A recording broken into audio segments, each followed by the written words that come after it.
పరిశుద్ధుడైన యేసుక్రీస్తు శుభనామమున కూడి వచ్చిన సంఘానికి ప్రియమితులకును ప్రభు పేరట వందనాలు తెలియజేస్తున్నాము. ఈరోజు మనము ధ్యానం చేయబోయేటువంటి అంశం ఏదనగా బోర్న్ అగైన్, కొత్తగా జన్మించుట, తిరిగి జన్మించుట. ఒకసారి నేను బాగా యూత్లో ఉన్నప్పుడు ఫస్ట్ టైము కాలేజీలో మచిలీపట్నంలో పనిచేస్తున్నప్పుడు ఒక ఫెలోషిప్ చర్చ్‌కి వెళ్ళడం జరిగింది. వెళితే వెంటనే చర్చి ముందు అయిపోయిన తర్వాత అందరూ పలకరించేటప్పుడు నన్ను "are you born again brother" అన్నారు. విస్తుపోయాను నేను. సమాధానం ఏం చెప్పాలో అర్థం కాలేదు. బోర్న్ అగైన్ అంటే ఏంటి అనేది నాకు ఆ యొక్క 22, 23 ఏళ్లలో పెద్దగా ఐడియా లేదు. Only nominal person going to the church service, that's all. అంతగా పెద్దగా బైబిల్ గురించి అభ్యాసం లేదు. అంత కాన్సెప్ట్స్ కూడా లేవు. ఆర్ యూ బోర్న్ అగైన్, నువ్వు తిరిగి జన్మించావా అని సంఘస్థ అక్కడ అడుగుతారన్నమాట కొత్తోళ్ళని. తిరిగి జన్మించిన వ్యక్తి అయితే, విశ్వాస అయితే వాళ్ళని హక్కును చేర్చుకుంటారు. అంటే వాళ్ళు ఎంతో ప్రేమగా మాట్లాడి వాళ్ళ సంఘ పరిచర్యలో పాల్గొనే విధంగా అస్తమానం ఇన్వైట్ చేస్తూ ఉంటారు. తిరిగి జన్మించడం అంటే ఏంటో అర్థం కాని పరిస్థితుల్లో నేను అవునని చెప్పాను. అప్పుడు నుంచి ప్రేమగా చూస్తూ ప్రతి ఆదివారం రమ్మని, నాకు ఆ సమాధానం రాదు కానీ తెలియదు కానీ సమాధానము వాళ్ళకి పాజిటివ్‌గా ఇవ్వడంతో వాళ్ళెంతో ప్రేమగా చూస్తూ ఉండేవారు. క్రమేణా బోర్న్ అగైన్ అంటే ఏంటో అర్థమైంది. తర్వాత ఇప్పుడైతే ఇంకా మెచ్యూర్ లెవెల్‌లో ఆలోచించడంలో మనకి బోర్న్ అగైన్ అనే దాన్ని కాన్సెప్ట్‌ని అర్థం చేసుకున్నాను. స్పిరిచ్యువల్ రీబర్త్, ఆధ్యాత్మిక పునర్జన్మ. Salvation is a gift of God. రక్షణ అనేది దేవుని నుంచి ఇచ్చినటువంటి గిఫ్ట్, అంటే బహుమానం. ఈ క్రిస్టియానిటీలోనే బోర్న్ అగైన్ ఉంటుంది. హైందవ మతపు విశ్వాసములో రెండో జన్మ అంటారు. మూడో జన్మ అంటారు. అలాంటి జన్మలు మన క్రైస్తవ విశ్వాసంలో ఉండవు. పునర్జన్మ అంటే అక్కడ మళ్ళా తిరిగి చచ్చిపోయిన తర్వాత వేరేగా పుట్టడం అనమాట. వేరే మనిషిగానో లేకపోతే జంతువులుగానో పుట్టడం.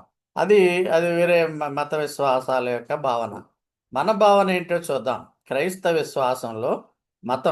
మతంలో తిరిగి జన్మించడం అంటే యేసు పైన వ్యక్తిగత విశ్వాసము ఏర్పడిన తర్వాత మైండ్‌లోనూ, మన థింకింగ్‌లోనూ ఒక రకమైనటువంటి అనుభవం వస్తుంది. ఆ అనుభవం ఏంటంటే ఆధ్యాత్మిక పునర్జన్మ. ఆధ్యాత్మిక పునర్జన్మ అంటే స్పిరిచ్యువల్ రీబర్త్. అంటే ఒక రకమైనటువంటి మనం ఎప్పుడైతే యేసు ప్రభువుని స్వకీయ రక్షకుడిగా అంగీకరించామో, ఆ దినాన్నే మనకి పరిశుద్ధాత్మ ఇవ్వబడుతుంది గిఫ్ట్‌గా. సాల్వేషన్‌తో పాటు. విశ్వాసం ద్వారా మనము రక్షింపబడి ఉన్నాము. ఆ విశ్వాసం ఉంచినప్పుడు వెంటనే మనకు పరిశుద్ధాత్మ కూడా గిఫ్ట్‌గా, సాల్వేషన్‌తో పాటు పరిశుద్ధాత్మ కూడా గిఫ్ట్‌గా ఇవ్వబడుతుంది. పరిశుద్ధాత్ముడు మనలో చేరిన తర్వాత ఆహ్, మనకి బోర్న్ అగైన్ ఎక్స్‌పీరియన్స్ రావడం కోసం, తిరిగి జన్మించిన అనుభవం రావడం కోసం ఒక కొత్త ఆధ్యాత్మిక జీవితాన్ని మనం మొదలుపెడతాం. కొత్త ఆధ్యాత్మిక జీవితములో మనము పూర్వం కంటే ఇప్పుడు మోస్ట్ డివోటెడ్ బిలీవర్స్‌గా మారిపోతాం. అంటే ఇంకా మంచి బిలీవర్స్‌గా మారతాం. అదేవిధంగా ఆంతర్గిక స్వభావం, లోపల ఉన్నటువంటి ఇన్నర్ క్యారెక్టర్ కూడా మారిపోతుంది ఈ బోర్న్ అగైన్ వల్ల. అందువల్ల బోర్న్ అగైన్ ఎక్స్‌పీరియన్స్ అంటే ప్రభువునందు విశ్వాసం ఉంచిన వారు అన్ని రకాలుగా మార్పు చెందాలి. ఆత్మలో శుద్ధి, ఆత్మలో ట్రాన్స్‌ఫర్మేషన్, చెడు స్వభావం పోవాలి, స్పిరిచ్యువల్ గ్రోత్ రావాలి. అదేవిధంగా మన యొక్క థింకింగ్‌లో, అంతర్గత స్వభావంలో ఇదివరకు ఆహ్, మనము ఒకవేళ దుర్భాషలాడే వాళ్ళమైతే మానేస్తాము. ఒకవేళ ఏదైనా ప్రభువుకి ఆయాసకరమైన మార్గం ఉంటే అది వదిలివేస్తాము. అలాగే బోర్న్ అగైన్ ఎక్స్‌పీరియన్స్ వల్ల both outside appearance also will appear. Born again people వేసే డ్రెసప్ కూడా ప్రత్యేకంగా ఉంటుంది. మిగతా ఆకతాయితనంగా వేసేటువంటి డ్రెస్సులు వేసుకునేవారు క్రైస్తవులు కూడా ఏస్తే ఆళ్ళ బోర్న్ అగైన్ ఎక్స్‌పీరియన్స్ ఉన్నవాళ్ళు కాదు. అందువల్ల ప్రభువుకి నచ్చిన రీతిలో ఉండాలి. బోర్న్ అగైన్ ఎక్స్‌పీరియన్స్ గురించి యోహాను సువార్త 3వ అధ్యాయంలో ఏం రాయబడిందంటే, ఒకడు కొత్తగా జన్మించితే గాని అతడు దేవుని రాజ్యమును చూడలేడు. నీతో నిశ్చయముగా చెప్తున్నాను. దేవుని రాజ్యం అంటే విశ్వాసుల సముదాయం. మనము చర్చ్ ఆఫ్ గాడ్ దేవుని రాజ్యమే. క్రీస్తు శరీరం అనేటువంటి ఆ యొక్క చర్చ్ కంటికి కనిపించదు. దాంట్లో ఉన్న వాళ్ళు విశ్వాసులందరూ రాజ్యమే. ఏదేమైనప్పటికీ ఒకడు కొత్తగా జన్మించాలన్నాడు. అంటే బోర్న్ అగైన్‌గా ఉంటేనే ఆ ఆ యొక్క దేవుని రాజ్యంలో సభ్యులుగా ఉండాలి. ఈ పూర్వకాలంలో మీకు ఎన్నో సార్లు చెప్పాను. ఇప్పుడు కూడా చెప్తున్నాను. బోర్న్ అగైన్ ఎక్స్‌పీరియన్స్ ఉన్నవాళ్ళు మాత్రమే దేవుని రాజ్యంలో ఉండడానికి అర్హులు. విశ్వసించమన్నంత మాత్రాన, దేవుని రాజ్యంలో చేరినంత మాత్రాన అది సరిపోదు. దేవుని రాజ్యం అంటే విశ్వాసుల సముదాయం. చర్చ్‌లో జాయిన్ అయినా మాత్రం సరిపోదు. రోజు గ్రాడ్యుయల్‌గా సంవత్సరాల తరబడి మనం ఉంటున్నప్పుడు చర్చ్‌లో బోధనలు వింటున్నప్పుడు gradual transformation in the spirit రావాలి. అంటే ఒక రకమైనటువంటి ఆధ్యాత్మికమైన అభివృద్ధి. అది పైకి తెలీదు గానీ, ఆ ఆధ్యాత్మికమైన అభివృద్ధి బయట మనకుండే మన అపియరెన్స్ వల్ల ఆటోమేటిక్‌గా అందరికీ తెలిసిపోతూ ఉంటుంది. పూర్వం నడవడి వేరు, పూర్వపు డ్రెస్ వేరు, పూర్వపు భాష వేరు. ఇప్పుడెంతో భక్తిపరులు అన్న విధముగా మనము మారిపోతాం. ఆ విధంగా మారకపోతే నిజంగా బోర్న్ అగైన్ ఎఫెక్ట్ లేదనమాట. ఆత్మలో శుద్ధి, ఆంతరికంగా శుద్ధి, బాహ్యమైనటువంటి ప్రవర్తనలో మార్పు ఇవి బోర్న్ అగైన్ తిరిగి జన్మించిన వారికి లక్షణాలుగా ఉంటాయి. మరి దేవుని రాజ్యంలో మనం ఉన్నామని చెప్పుకుంటున్నాం కాబట్టి దేవుని సంఘాల్లో ఉన్నాం. దేవుని రాజ్యంలో మనం ఉన్నాము కాబట్టి దేవుని రాజ్యంలో ఉండేవారు కొత్తగా జన్మించాలి. అంటే బోర్న్ అగైన్‌గా అయితేనే అంటే బోర్న్ అగైన్ అంటే మార్పు చెందినటువంటి జీవితాలు, ట్రాన్స్‌ఫర్మేషన్ అయిన జీవితాలు. చెడు నుంచి మంచికి, చీకటి నుంచి కాంతిలోకి మార్పు చెందాలి. అదే బోర్న్ అగైన్. సో, మా న్యూ కమిట్మెంట్ బోర్న్ అగైన్ తర్వాత మనము లోతైన ఆధ్యాత్మిక అనుభవంలోకి రావాలి. మనము ఒక మా లోతైన అనుభవంలో ఒక కమిట్మెంట్, రెన్యూడ్ కమిట్మెంట్ మన ఫెయిత్ మన విశ్వాసానికి ఇదివరకు విశ్వాసం ఉండేది. ఇప్పుడు పూర్తి స్థాయి కమిట్మెంట్ సమర్పణ కలిగిన విశ్వాసంలోకి మనం వచ్చేస్తాం. దేవునికి వందనాలు. మన సంఘంలో వారు వాక్యాన్ని నిరంతరము వింటున్నారు కనుక మన సంఘంలో ఉన్న ప్రతి ఒక్కరు కూడా ఒక కమిటెడ్ ఫెయిత్‌లో ఉన్నారు. అంటే కమిట్మెంట్ అయిపోవడం అంటే సమర్పించబడడం. అంటే ఒక గొప్ప సమర్పణా భావంతో క్రీస్తు పట్ల మంచి గొప్ప భావముతో ఈరోజు ఒక వాక్యాన్ని నేను చెబుతూ ఆదికాండంలో ఒక మాట ఉంటుంది. మోషేని చూసి "నువ్వు మహారాజువయ్యా" అంటారు హిత్తీయులు. మహారాజు మన యేసు ప్రభు మహారాజు. రాజులకు రాజు, ప్రభువుకు ప్రభు. ఆ విధమైనటువంటి గౌరవ భావము, పూజ్యభావము, ఆ ప్రభువు పట్ల గొప్ప మంచి గొప్పగా ఉండేటువంటి ఆలోచన మనకెప్పుడు కూడా ఉండాలి. ఆ విధంగా బోర్న్ అగైన్ పీపుల్ ఉంటారనమాట. రెండవ కొరింథీయులు 5వ అధ్యాయము 17వ వచనంలో ఎవడైనను క్రీస్తునందుంటే వాడు నూతన సృష్టి. పాతవి గతించెను కొత్తవై. న్యూ ఇయర్స్ డే రోజు మన దేవుని చిత్తమైతే మనం జాన్యువరి 1లో ప్రవేశిస్తాం 2026. ఈ వాక్యాలు చదువుకుంటా ఉంటారు జనరల్‌గా న్యూ ఇయర్స్‌లో. ఎవడైనను if any man be in Christ ఎవడైనను క్రీస్తులో ఉంటే ఈజ్ ఎ న్యూ క్రీచర్. మేము విశ్వాసులమని చెప్పుకున్నప్పటికీ మార్పు లేని జీవితాలు, ఆంతరికమైనటువంటి మార్పు, బాహ్యమైనటువంటి మార్పులు లేకపోతే వాడు జస్ట్ నామినల్ అనమాట. యేసును వెంబడిస్తున్నాను అన్న శిష్యుడు చాలా సార్లు మీకు చెప్పాను. శిష్యుడంటే వెంబడించేవాడు. విశ్వాసం ఉంచుతాడు, వెంబడిస్తా ఉంటాడు. ఈ శిష్యుడు ఎప్పుడూ కూడా మరి అతను ఒక నూతన సృష్టిగా మారిపోతాడు. నూతన అనుదినము వాళ్ళలో మార్పు కనిపించొచ్చు. వారం వెంబడి వారం మనము మార్పును గమనించాలి. పాతవన్నీ కూడా వాడి జీవితంలో ఉన్నటువంటి పాతవంతా కూడా క్షమించేస్తాడు దేవుడు, కొత్తవాయను అంటాడు. సో, మనము ఇక్కడ గమనించే విషయం ఏంటంటే, క్రీస్తులో ఉండడం వల్ల ఒక బిలీవరు నూతన సృష్టిగా మారిపోతాడు. అంటే క్రీస్తును నమ్మడం వల్లే వాడు మారిపోతాడు ఖచ్చితంగా. అందుకనే క్రీస్తు బోధన వినాలి. వినటం వలన విశ్వాసం కలుగుతుంది కనుక, ఆ ఎక్స్‌పోజర్ కంటిన్యూయస్‌గా విశ్వాసికి రక్షింపబడిన పిదప ఆ బోర్న్ అగైన్ ఎక్స్‌పీరియన్స్‌లో తిరిగి జన్మించిన ఆ యొక్క అనుభవంలో ఉండాలి అంటే తప్పనిసరిగా వారు వాక్యపు బోధనలో బోధనకు వారు గురి చేయబడాలి. వాక్యం వినడమే. మీకు అందుకనే ఈవేళ ఎంతో అలసిపోయానండి. ఇంచుమించు ఒక 10 అవర్స్ పాటు వర్క్ చేశాను. బైబిల్ చెప్పడము, leaders meeting, overseers, deacons meeting conduct చేయడము. ఎంతో కష్టం. నాతో పాటు సూజన్ గారు అదేవిధంగా కమలా గారు కూడా హెల్ప్ చేశారు భోజనపు ఏర్పాట్లో. నేను ఆర్గనైజేషన్లో ఉన్నాను. అలసిపోయాను కానీ థర్స్డే నాడు ప్రార్థన చేయాలి, మా ఈ యొక్క ప్రసంగం చేయాలనే ఉద్దేశంతో మరి విక్టర్ కూడా ఉన్నాడు. We are committed to the Lord's service. అందువల్ల మనం ఆ కమిట్మెంట్ తీసుకోవడం వల్ల అలసట అనే భావన లేకుండా ఎంతో సిక్ అయిపోతుంది తప్పించి దేవుని యొక్క పరిచర్యను మనం ఎప్పుడూ ఆపకూడదనే కాన్సెప్ట్లోకి తిరిగి జన్మించిన వారముగా మనం వచ్చి ఉన్నాం. దేవాది దేవునికి వందనాలు. అలాగే యోహాను సువార్త 1వ అధ్యాయంలో 12-13లో ఒక మాట అంటాడు ప్రభు. యేసును అంగీకరిస్తే చాలట, యేసును విశ్వసించిన వారంతా కూడా దేవుని పిల్లలు అయిపోతారట. దేవుని పిల్లలుగా చేయడానికి యేసుకు అధికారం ఇచ్చేశాడట దేవుడు. సో యేసును ముందు నమ్మిన వాళ్ళు దేవుని పిల్లలే. మనము కూడా దేవుని పిల్లలే. We are the children of God through the faith in Jesus.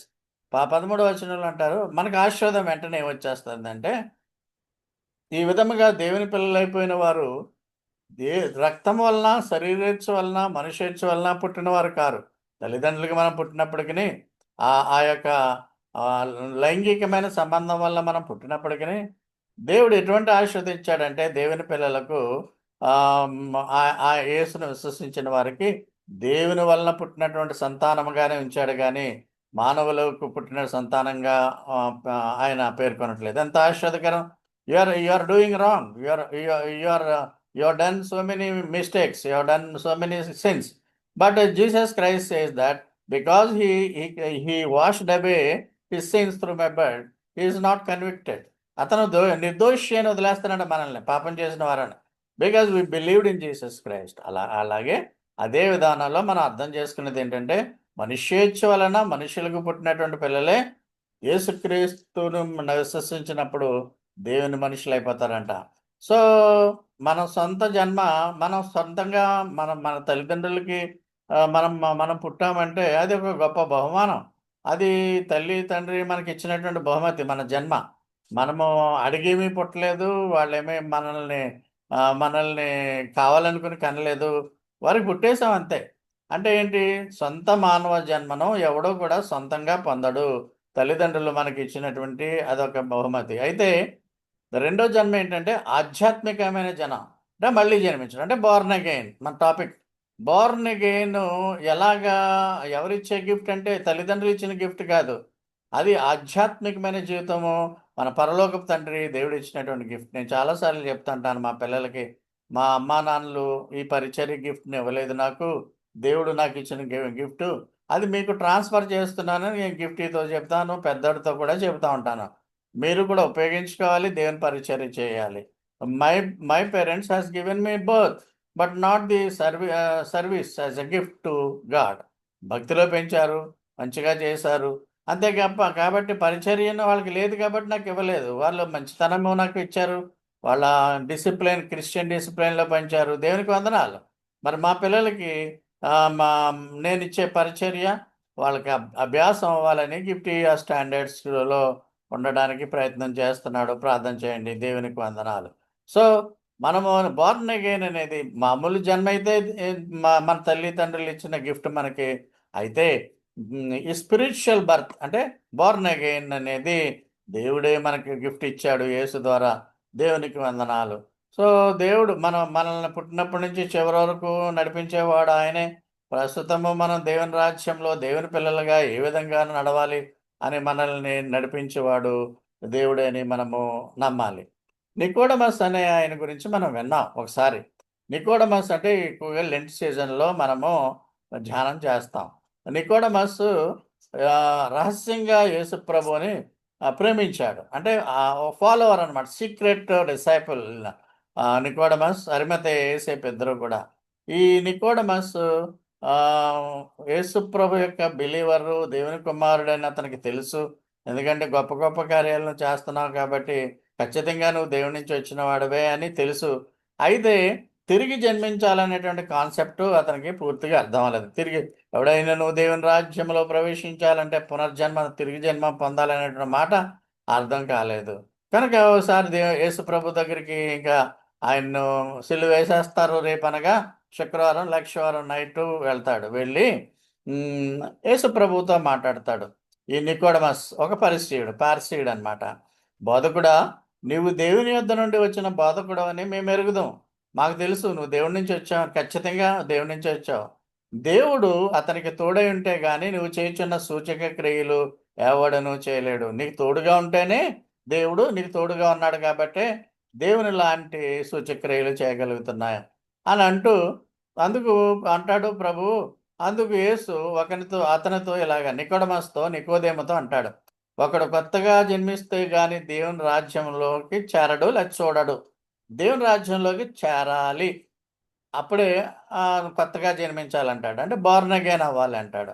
Born again అవ్వాలంటే కండిషన్స్ చెప్పాను మీకు. బోర్న్ అగైన్కి కండిషన్స్ ఏంటంటే యేసుప్రభుని విశ్వసించాలి.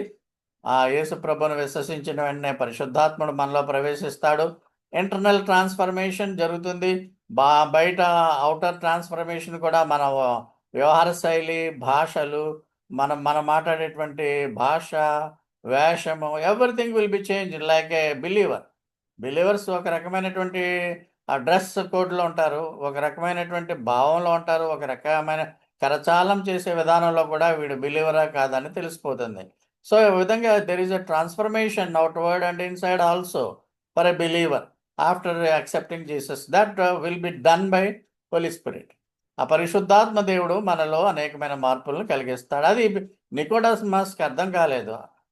కొత్తగా జన్మించడం అంటే ఏంటి, దేవుని రాజ్యం అంటే పరలోక రాజ్యంలోనికి వెళ్ళడానికి అది అర్హత అన్న విధంగా నికోడమస్ అంటాడు. ఒక పార్సీయుడు, అతను యూదుల యొక్క పరిపాలకుడు కూడా.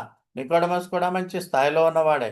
అందుకు నికోడమస్ కూడా అంటాడు, తిరిగి జన్మించాలంటావు, మనుషులు ముసలోళ్ళు అయిపోతే మళ్ళా తల్లి గర్భంలో ఎలా ప్రవేశిస్తారయ్యా యేసయ్యా అని అడుగుతాడు 4వ వచనంలో. 5వ వచనంలో నీటి మూలముగాను ఆత్మ మూలముగా జన్మించాలంట. నీటి మూలముగా ఆత్మ మూలముగా అంటే బాప్టైజ్ అయిన తర్వాత ఆత్మ మూలంగా జన్మించాలి, దేవుని రాజ్యంలో అప్పుడే ప్రవేశిస్తాడని చెబుతున్నాడు. తర్వాత శరీరం మూలముగా జన్మించింది శరీరము, అంటే మన తల్లిదండ్రులకు జన్మించింది శరీరం అవుతుంది. ఆత్మ మూలంగా జన్మించినటువంటి ఆత్మీయ శరీరం అవుతుందని ప్రభువు చెప్పాడు. 7వ వచనంలో మీరు కొత్తగా జన్మింపవాలని నేను మీతో చెప్పినందుకు ఆశ్చర్యపడవద్దు. అంటే కొత్త నికోడమస్తో ప్రభువు చెప్పినటువంటి మాటలు మనం గమనిస్తున్నట్లయితే ఒక ట్రాన్స్ఫర్మేషన్ జరగాలి. 10వ అధ్యాయం అంటాడు, నువ్వు ఇశ్రాయేలీయులకు బోధకుడవై ఉండి వీటిని ఎరగవా? కొంతకాలం కిందట పౌలు గారు ఆధ్యాత్మిక గురువు గమాలియేలు గురించి చెప్పాను. గమాలియేలు ఒక ఒక విద్వాంసుడు పాత నిబంధన గ్రంథంలో. అదేవిధంగా ఈ భక్త పౌలు అవ్వకముందు సౌలుగా ఉన్నప్పుడు శిష్యరికం చేశాడు గమాలియేలు దగ్గర. సో వాళ్ళిద్దరూ కూడా గురువు గారి దగ్గర అభ్యసించాడు, బోధకుడుగానే ఉన్నాడు. సౌలుగా కూడా పౌలుగా బోధకుడే గొప్ప యేసు బోధ పూర్వకాలం పరిశుద్ధ ఓల్డ్ టెస్టమెంట్ బోధలో ఉండేవాడు. కనుక అదే విధమైన బోధకులుగా ఈ నికోడమస్ ఉన్నప్పుడు బోధకుడు నికోడమస్ కూడా. అయితే అతను ఆ యొక్క అడ్మినిస్ట్రేషన్లో కూడా బహుశా ఆ యొక్క సుప్రీం కోర్ట్, వాళ్ళకి సన్హెడ్రిన్ అంటారు, దాంట్లో సభ్యుడై ఉండవచ్చు. అప్పుడు ప్రభు అంటాడు, నువ్వు ఇశ్రాయేలీయులకు బోధకుడు అయ్యా, ఇవే తెలీదా, ఈ విషయాలే తెలీదా అంటాడు.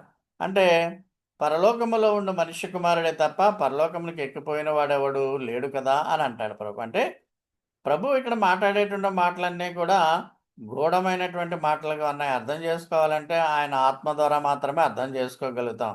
అంటే నీవు తిరిగి జన్మించాలి అంటే నువ్వు పూర్తిగా మారిపోవాలి అనే ఆత్మలో మారాలి, బాహ్యంగా మారాలి, అంతరంగికంగా మారాలి అనే అర్థాలు ఈ వాక్యంలో వస్తున్నవి. తర్వాత ఈ విధమైనటువంటి విషయాలు 12వ వచనంలో అంటాడు, భూ సంబంధమైన సంగతులు నేను మీతో చెబుతా ఏ నమ్మట్లేదు మీరు, పరలోక సంబంధమైనవి మీరు ఎలా నమ్ముతారు అని నికోడమస్తు ఈ చర్చ అంతా కూడా 1వ అధ్యాయం ఈ యోహాను సువార్త 3వ అధ్యాయంలో 1 నుంచి 10 వరకు 13 వరకు ఆ రాత్రి సమయంలో యేసు ప్రభువు సిలువ వేయబడే ముందు ఈ నికోడమస్తో మాట్లాడుతూ ఉంటున్నాడు. సో ఈ విధంగా నేను చెప్పే ఇహలోక సంబంధ విషయాలే నమ్మట్లేదు, ఇంకా పరలోక సంబంధ విషయాలు మీరు ఏం నమ్ముతారయ్యా అని మీ అవిశ్వాసం చెడ్డదని నికోడమస్ చెప్పాడు. అదైన తర్వాతే యేసుప్రభు బరియల్లో అరిమతేసేపు తన సమాధిని యేసుప్రభు శరీరానికి ఇస్తే ఆ శరీరానికి సుగంధ ద్రవ్యాలు పోయడానికి కావలసిన ప్రతి విధమైన సుగంధ ద్రవ్యాలని నికోడమసే కొన్నాడు. ధనికులు అనమాట. సో బోర్న్ అగైన్ ఎక్స్పీరియన్స్ జరగాలంటే మన హృదయాల్లో పరిశుద్ధాత్మను పనిచేస్తూ ఉండాలి. ఆ విధంగా మరి మన మన మన మనము దేవుని శరీర సంబంధులైనప్పటికీ పరిశుద్ధాత్మ మనలో ఉన్నప్పుడు దేవుని సంబంధాలుగా మనం ఉంటామనేటువంటి విషయంలో మనం ఉండాలి. పూర్వకాలంలో ఈ ఇశ్రాయేలీల్లో రెండు వర్గాలు ఉంటాయి యూదుల్లో. పార్సీయులు, సద్దూకయ్యులు. పార్సీయులేమో చట్టాలను చేస్తూ ఉంటారు. పరిసయ్యులు చట్టాలను చేస్తూ ఉంటారు.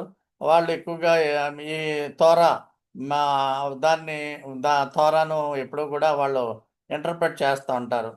విశ్లేషణ చేస్తూ ఉంటారు దైవవాక్యాన్ని. Middle class people resurrection of the dead నమ్ముతారు.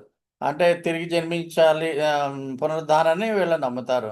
బిలీఫ్ ఆఫ్టర్ లైఫ్, మరణాంతరము పరలోకంలో తిరిగి మనము నివసించాలనే భావన వాళ్ళలో ఉంటుంది. రిజెక్టెడ్ ది జూయిష్ లీడర్స్, ఈ పరిసయ్యులు యూదా నాయకుల్ని వీరు తిరస్కరించేవాళ్ళు. అదేవిధంగా సద్దూకీయులను చూస్తే వీళ్ళు ఎక్కువగా టెంపుల్లో యెరూషలేము దేవాలయంలో పరిచర్య చేసేవారు. అంటే లేవీలు లాంటి వాళ్ళు అనమాట. తోరా ఎలోన్, ఆ తోరాను మాత్రమే నమ్ముతారు, ఇంకా ఏ టెస్ట్మెంట్ని నమ్మరు. కొంచెం అప్పర్ క్లాస్ పీపుల్ రిజెక్షన్ లేదంటారు, తిరిగి మళ్ళా జీవించడం లేదంటారు. సో వీళ్ళని జూయిష్ లీడర్స్ సపోర్ట్ చేస్తూ ఉండేవారు. సో మా పరిసయ్యులు పునరుద్ధానము, మరణాంతర జీవితం గురించి విశ్వసించారు. సద్దూకీయులు ఈ రెండింటినీ నమ్మేవారు కాదు. పరిసయ్యులు పరిశుద్ధాత్మను, దేవుని రాజ్యాన్ని కూడా విశ్వసించేవారు. సద్దూకీయులు అలా కాదు. ఇతను పరిసయ్యుడు అనమాట, పార్సీ. యేసు ప్రభు వారి యొక్క ఆయన ఆయన గురించి మనం చూస్తే ఆయన పరిసయ్యుడు కాదు, సద్దూకుడు కాదు, ఒక యోధా బోధకుడు అంతే. యేసు ప్రభు మత నాయకుడు. క్రైస్తవ మత అభివృద్ధిలో ఆయన కేంద్ర వ్యక్తిగా ఉన్నాడు. సో ఈయన ప్రపంచంలోని యూదు భాగమైన గలీలో బెత్లెహేంలో జన్మించాడు. మనము చాలామంది క్రిస్మస్ కాలము స్మరించుకుంటూ ఉంటారు. బెత్లెహేంలో ఆయన పుట్టాడు. యేసుప్రభు యూదుడు కానీ పరిసయ్యులు, సద్దూకయ్యులు ఇలాంటి జాతికి చెందినవాడు కాదు. అయితే మనము మాట్లాడుకుంటున్నటువంటి ఈ నికోడమస్ ఆయన పరిసయ్యుడు గురించి కూడా మనము పరిసయ్యుడు ప్రార్థన మనము విన్నాం కదా. ఆ విధంగా ఈ పరిసయ్యులు పునరుద్ధానాన్ని నమ్ముతారు, మరణాంతర జీవితాన్ని నమ్ముతారు. సో ఈ విధంగా పరిసయ్యులకు యూదుల్లోనే రెండు వర్గాల్లో తేడాలు ఉన్నాయి. సో ఆ విధంగా మనము బోర్న్ అగైన్ అంటే మార్పు చెందినటువంటి జీవితం కింద మనం చూస్తున్నాం బోర్న్ అగైన్ ఎక్స్పీరియన్స్లో. అదేవిధంగా అరిమత యేసేపు కూడా పరిసయ్యుడే. ఆ అరిమత యేసేపు కూడా బోర్న్ అగైన్ ఎక్స్పీరియన్స్ కలిగి ఉండాలి అనే ఉద్దేశంతోనే ఆ ప్రభు యొక్క ఆ పార్థివ శరీరాన్ని ఖననం చేయడానికి, సమాధి చేయడానికి తన సమాధిని ఇచ్చాడు. So these are very good people. And ఆ ఇద్దరు గురించి పరిసయ్యుడు, అదేవిధంగా అరిమత యేసేపు అయినటువంటి అరిమత యేసేపు, నికోడమస్ ఇద్దరు పరిసయ్యులే. వీరి గురించి మనం మాట్లాడుకుంటూ మనం ఏమన్నామంటే ఒక టాపిక్లో అవైలబిలిటీ అని చెప్పాం. మనకి మనకి మనకి టాలెంట్స్ ఉన్నప్పటికీ ప్రభువు కోసం మనము అవైలబుల్గా ఉండాలి. మనము ఆయన పరిచర్యకు అనుకూలంగా ఉండే విధంగా ఉండాలి. గొప్ప గొప్ప పొజిషన్లు ఉండవచ్చు, కానీ ఈ బోర్న్ అగైన్ ఎక్స్పీరియన్స్ గురించి ప్రభు ఇంచుమించు 12 వాక్యాలు చెప్పాడు. నికోడమస్కి మార్పు చెందిన జీవితం కలిగి ఉండాలని. ఆ విధంగా బోర్న్ అగైన్ పీపుల్ లాగా మనము కూడా ప్రభు పరిచర్యలో ఉండాలి. బోర్న్ అగైన్ పీపుల్ యొక్క వాళ్ళ డ్యూటీస్ ఏంటో కూడా ఒకసారి మీకు చెప్పాలనుకుంటున్నాను. బోర్న్ అగైన్ పీపుల్ జీవితం ఎలా ఉండాలో. విశ్వాసులు ప్రతిరోజు కూడా దేవుని స్మరించుకుంటూ ఆరాధించాలి, తిరిగి జన్మించిన విశ్వాసులు. అలాగే బైబిల్ని స్టడీ చేస్తూ ఉండాలి, అధ్యయనం. లేదు పాదిరి గారు చెప్పే మాటలు వింటూ వాటిని రాసుకుంటూ అవి అప్పుడప్పుడు చూసుకుంటూ ఉండాలి. ప్రార్థనా జీవితంలో ఉండాలి, ఇతరులతో సువార్తను పంచుకోవాలి. This is main responsibility of the born again believers or Christians. So అనుదినము యేసును వెంబడించాలి, యేసును ఆరాధించాలి, అంటే దేవుని ఆరాధించాలి, ప్రార్థనా జీవితం కలిగి ఉండాలి, కుటుంబ ప్రార్థన ఉండాలి, సొంత ప్రార్థన ఉండాలి, ఇతరులతో సువార్త ఇతరులకు పంచాలి. అలాగే తోటి విశ్వాసుల్ని ప్రేమించాలి, సమాజాన్ని కూడా ప్రేమించాలి, సేవా దృక్పథాన్ని కలిగి ఉండాలి. ఇవి మనం అందరం కలిగి ఉన్నాం. ఏదో విధంగా మనం సేవ చేస్తాం, తోటి విశ్వాసాలను కలిగి ఉంటాం, దేవునికి వందనాలు తెలియజేస్తూ ఉంటాం. అదేవిధంగా మనము చర్చ్ని సపోర్ట్ చేస్తూ ఉండాలి. We are responsible for supporting the church అన్ని విధాల, ధన రూపేణ కానీ లేకుంటే మన ఫిజికల్గా కానీ చర్చ్కి మనము మద్దతు ఇవ్వాలి. అంటే చర్చ్కి మనం సపోర్ట్ చేయాలి. అవసరంలో ఉన్న వారికి కూడా సహాయం చేయాలి. మీకు ఒకవేళ కలిగి ఉన్నవారైతే లేని వారికి మీ యొక్క నిధులను పంచండి. సో విశ్వాసము కలిగి ఉండాలి, నిరంతరము దేవుని సేవిస్తూ ఉండాలి, దేవుని పట్ల భక్తి భావం కలిగి ఉండాలి. ఇవన్నీ కూడా responsibilities of Born again believers. మనం కూడా ఇలాంటివి కలిగి ఉన్నాం కాబట్టి దేవునికి వందనాలు. ఈ విధముగా బోర్న్ అగైన్ అంటే ఒక ట్రాన్స్ఫార్మ్డ్ బిలీవర్ అనమాట. పూర్వం జీవితం ఎలా ఉండేది, ఇప్పుడు ఎలాంటి జీవితం ఉంది. మనం కొత్త బోర్న్ అగైన్ అవ్వగల మనం చాలా కాలం నుంచి మనం బోర్న్ అగైన్గానే ఉన్నాం.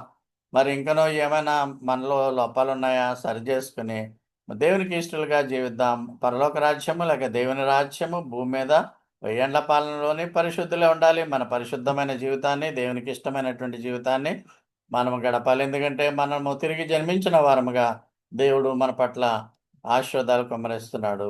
దేవునికి వందనాలు. మీకు దైవ దీవెనలు కలుగునుగాక.